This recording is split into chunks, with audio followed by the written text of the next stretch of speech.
I will be talking to you about anxiety and how to overcome and live with this disorder. 40 million adults in the US alone suffer from some form of anxiety, making it the most common mental illness. When I was in the 7th grade, I first started experiencing high volumes of anxiety. Flash forward 6 years, I was diagnosed with anxiety disorder and bipolar disorder, and I'm still learning how to overcome it. Many adults, like myself, live in a constant anxiety-induced fear. These adults that suffer from anxiety can allow it to interfere with their daily basis interactions.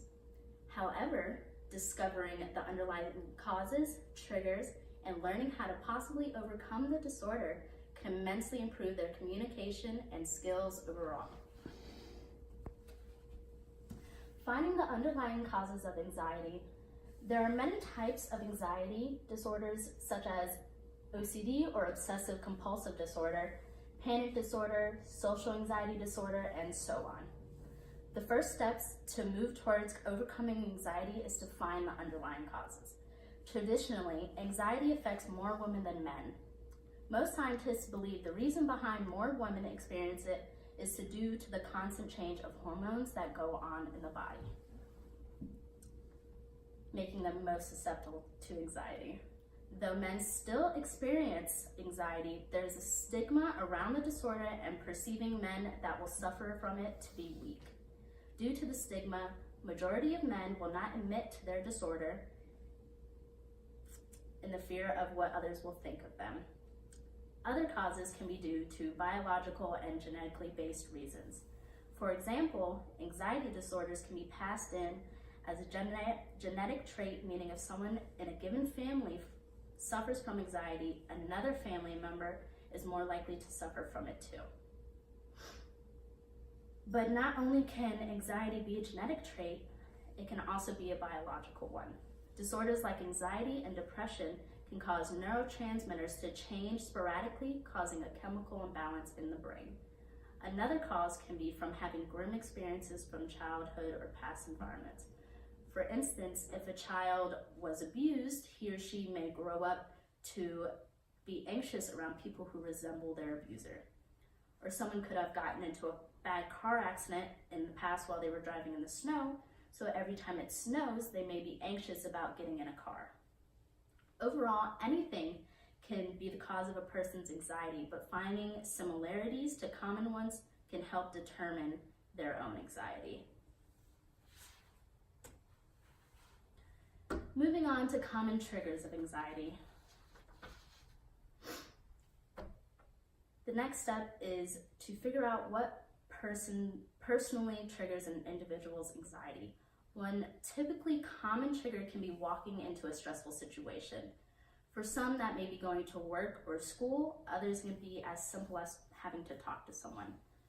Another trigger is being in poor financial situations. Speaking from personal experiences, having to pay rent or having to worry about paying bills are one of my main two triggers.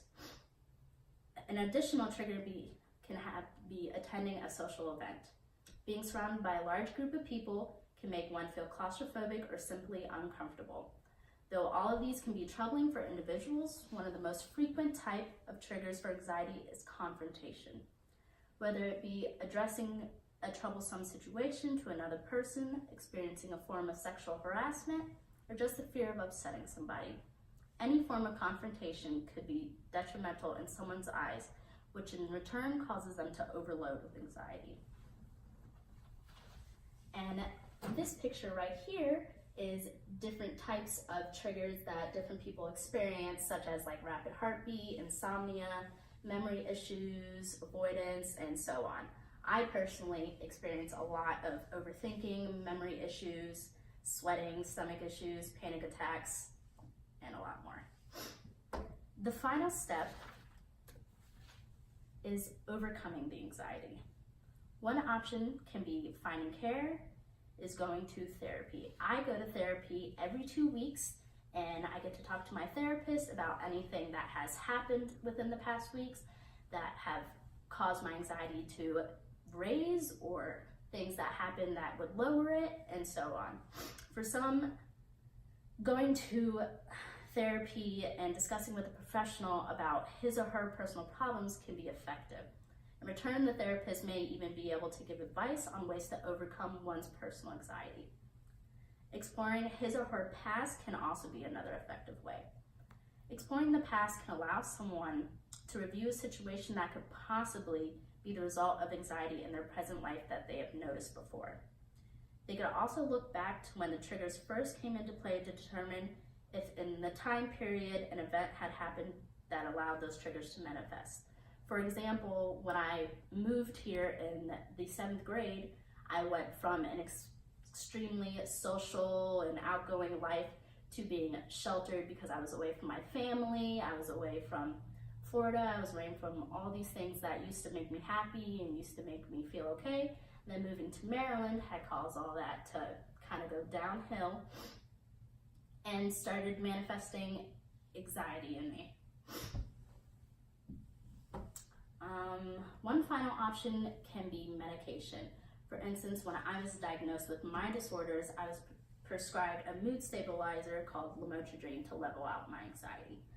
Commonly known anxiety medications such as Xanax or Klonopin are used to mellow out one's mood in hopes of preventing the anxiety. Finding the right method to match each individual's personal needs can be the most important step to overcoming the anxiety. In conclusion, each individual's experience anxiety differently. Following the steps of finding the underlying causes, triggers, and learning to overcome it can help a person transition into a better life. It can improve communication skills, daily interactions, and one's mood overall. With the right help and determination, anyone can overcome the disorders.